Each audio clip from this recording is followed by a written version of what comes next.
honorable members, in view of the three messages read, I will admit one contributor each, and then I'll bring the discussion to a close. Honorable Dr. Marfo. Thank you very much, Mr. Speaker. Mr. Speaker, let me first of all commend the three honorable members who made the statement. Mr. Speaker, this shows that the issue of these people living with disability and how we should respond to that as a country is an important subject. I want to thank the honorable members for bringing this important subject to the fore, and to say that even at the continental level, we have been making serious effort to deal with this subject of disability.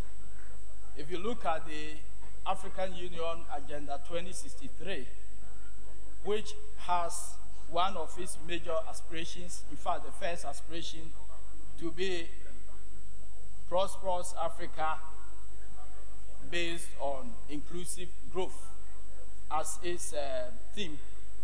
The African Union is pursuing a social policy agenda that has been titled Social Agenda 2063, which is to give a concrete effect to the social policy objective of the Agenda 2063.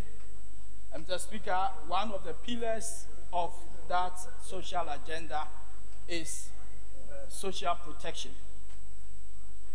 In fact, just last week in the African Union, a protocol to the African Charter of Human and People's Rights on the rights of citizens to social protection has been validated, and the document is going to be sent to the General Assembly of AU and ultimately may come to this chamber for ratification. And I'd like to urge all members to give our support and to ratify the protocol, which will provide a continental, if you like, legal framework for governments to implement measures that will ensure social protection, particularly for those who live with disability. In fact, Article 12 of that protocol focuses on persons with disability. And Mr. Speaker, let us be clear that in addition to thinking about people who have physical disabilities, there are other people who must not be forgotten in the equation. And here I'm talking about children who have learning difficulties, and also people with conditions like albinism. It's regrettable that even today, as we speak, there are people who believe that albinos, for example, are good for doing all kinds of sacrifices. And all these people must be brought into the umbrella and also try to deal with them as people with disabilities.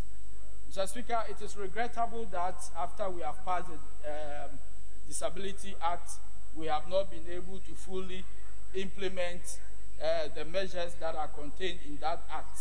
And in that respect, I would associate myself with the numerous recommendations that have come from the speakers before me, and also to commend you and the leadership of this House for bringing the sign language interpretation to the chamber. But on top of that, we also need to have in our hospitals and in police stations people who have basic understanding of sign language, because as it stands now, people who are, for example, impaired in terms of speech may not be able to have access to justice. When they go to police station, they may have to depend on people to interpret for them. If you go to hospital and there's an emergency, our hospitals do not have staff that have basic training in sign language, for example. And so perhaps we should pay attention to that. And we as members of parliament should also take the trouble to learn some basic sign language, so that we can become effective representatives of the people. And so, Mr. Speaker, just to conclude, I'd like to say that as a parliament, we need to discharge our oversight responsibility over this area in a more forceful way.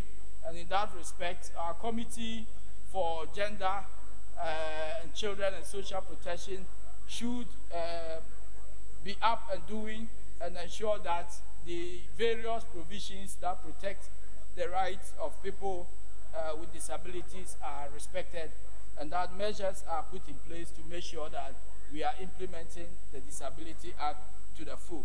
Mr. Speaker, let me thank you once again for the opportunity. Thank you.